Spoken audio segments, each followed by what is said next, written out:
Hey there, voters. I'm Captain Stacy Hanrahan, and this is the Voters TV.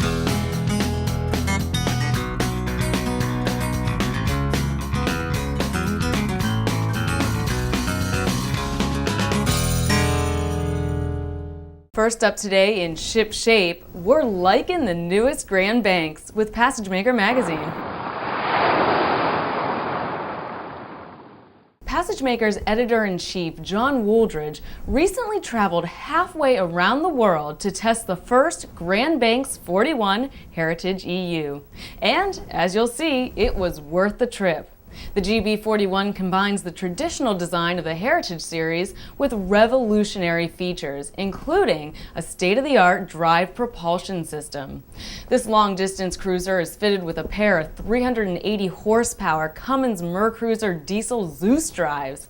Grand Banks did extensive tank testing to develop a hull that complements the Zeus drive system.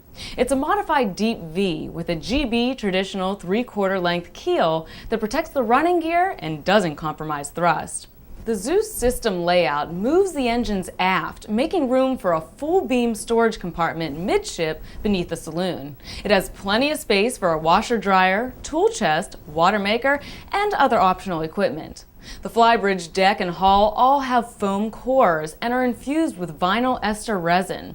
This makes the vessel both stronger and lighter, so it requires less horsepower and provides better economy. Much of the 41's beauty can be found in the details.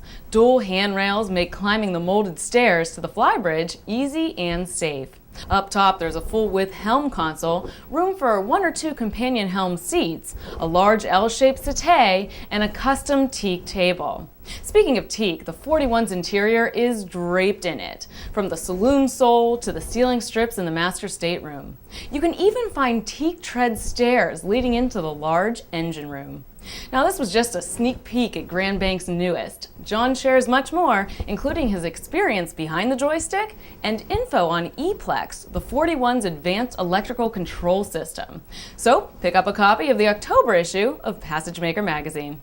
Next, we'll see what's making waves in nautical news. Tourism is Florida's #1 industry. Working waterfronts and public waterway access are critical components of that industry, but both are slowly disappearing. That's because state law basically requires counties to assess properties for what is considered their best use rather than their actual use. So Joe the fisherman is taxed as if he owns a high-end condo rather than a seafood business.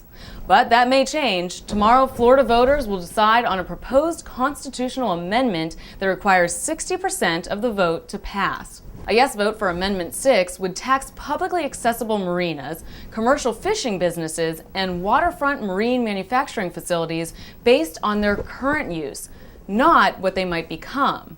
It is estimated that, if passed, the proposal would save working waterfronts $70 to $80 billion in taxes next year. Meanwhile, local governments and schools would take a revenue hit, potentially $30 million annually from schools statewide. But with Florida's marine industry contributing more than $18 billion a year to the state's economy, providing more than 200,000 jobs, Florida can't afford to continue having marine-related businesses sell out to condo developers. For more information on the issue, go to www.saveourwaterfronts.org. Now it's time to answer Friday's Rules of the Road question. The question was, both international and inland.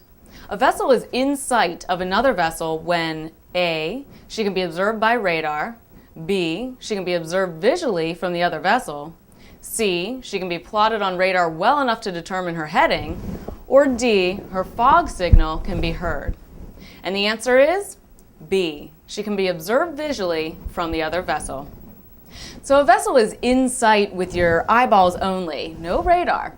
And while we're on the topic, the term restricted visibility means any condition in which visibility is restricted by fog, mist, falling snow, heavy rainstorms, sandstorms, etc. So meteorological events.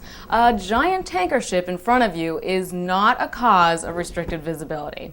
You'll want to remember the definitions of these terms later when we get into sound signals. For now, are you ready to get into lights and shapes? In just a moment, we'll have today's Rules of the Road question for you. Tune in tomorrow for the answer. For TBTV, I'm Captain Stacy. Don't forget to vote.